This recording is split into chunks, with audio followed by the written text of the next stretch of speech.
Let's solve one more challenging GP problem. And just like the one that we saw in the previous video, the things that make this problem challenging are not the concepts of GP, but they're the prerequisites that we learned in the previous grade or the previous chapter. Okay, so let's get started. This is the question. The sum of two numbers is 6 times their GM. We have to prove that the numbers are in the ratio this. The ratio is 3 plus 2 root 2 by 3 minus 2 root 2. Pause the video, try this out. This might take you a while. Let's do this together. We're given that the sum is 6 times their GM. So if the numbers are A and B, A plus B will be 6 times root AB. That's our equation. And funnily, GM was only needed for the first step. Moving forward, we no longer need the concepts of GM. Let's start solving. We have A plus B on one side and 6 root AB on the other. What can we do? We can divide both the sides by root AB. Let's see what we get. We get A plus B by root AB equals to 6. And if we break this apart, we'll have A by root AB plus B by root AB. That's equal to 6. And you can cancel root here because A is made up of 2 root A's. So we have root A by root B plus root B by root A. That's equal to 6. And since we're talking about GM, we're assuming that these numbers are positive. So we can do this. We can bring all of this inside the root. B by A plus root of A by B. That's equal to 6. Now at this step, we can pause and make an observation. B by A or A by B, we can pick any one of them. That's actually equal to the ratio between these two numbers. If the numbers are A and B, the ratio is A by B. If you want to start with B and A, the ratio will be B by A. So you can pick any one of them and say that the ratio is X. And this will make the other one 1 by X. So if the ratio is X, this becomes root X plus root of 1 by X. We have eliminated one variable and we are moving closer to what we need to find. We need to find the ratio of these two numbers. And now our job is to solve for X. To bring X out of the misery of this root sign, we can square both the sides. This is what we'll get. We'll get X, that's the square of root X, plus 1 by X, plus 2 times their product.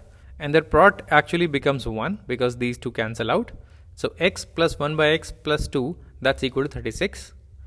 Moving 2 to the other side will give us X plus 1 by X equal to 34. Now we can take X as the LCM and move it to the other side. We have X square plus 1, that's equal to 34X. Bringing it here, we have X square minus 34X plus 1 equal to 0. Alright. So far so good. We have a quadratic. And as soon as we solve this quadratic, we will get a ratio.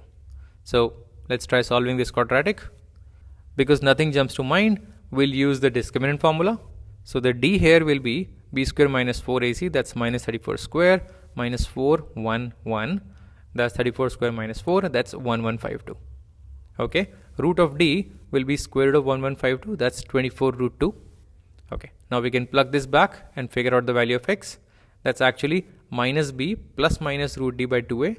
So X becomes minus of minus 34, that's 34, plus minus root D, that's 24 root 2 by 2A. A here is 1, so by 2. So this is our X and we can cancel the 2 out. We'll get X as 17 plus minus 12 root 2. We're getting two values of X. One is plus, the other one is minus. Okay, are these two things equal? They don't look like they're equal, but maybe they are, maybe they aren't. But we can't just assume. Our work is not done here. Now we need to figure out whether this is equal to this or not. So where do we start? Should we start with this or this? I think this one's easier. We can rationalize this, rationalize the denominator. So let's do that.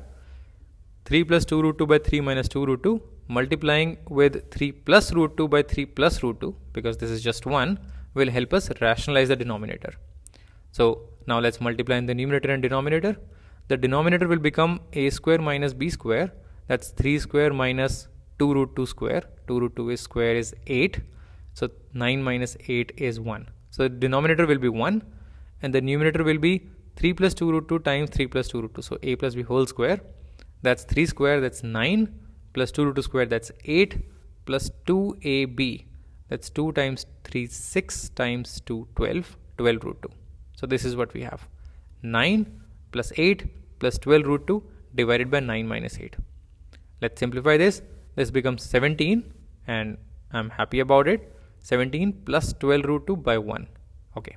So we got the ratio. This thing actually equals to 17 plus 12 root 2. And we're also getting 17 plus 12 root 2. So we're probably done, right? But what about the minus sign? Why were we getting the minus sign as well? What were we doing wrong? Well, we were not doing anything wrong. Let's look at the ratio that's given in the question. The numerator is bigger than the denominator, which means that they're talking about the ratio when they're dividing the bigger number with the smaller number. That's when you get 17 plus 12 root 2. My hunch is, if we flip it, if we find the ratio of the smaller number to the bigger number, we will get the other ratio. We will get 17 minus 12 root 2. Let's try that out. If we flip this ratio, we get 3 minus 2 root 2 by 3 plus 2 root 2. And if we rationalize this, let's see what we get. Now to rationalize this, we'll multiply it with 3 minus 2 root 2 by 3 minus 2 root 2. And simplifying this will give us the denominator as 1 and the numerator will have 9 plus 8 minus 12 root 2. 9 plus 8 minus 12 root 2 by 9 minus 8. And simplifying this will give us 17 minus 12 root 2. So we have finally solved the problem. We've proved that when you take the ratio of the bigger number with the smaller number, you actually do end up with this ratio.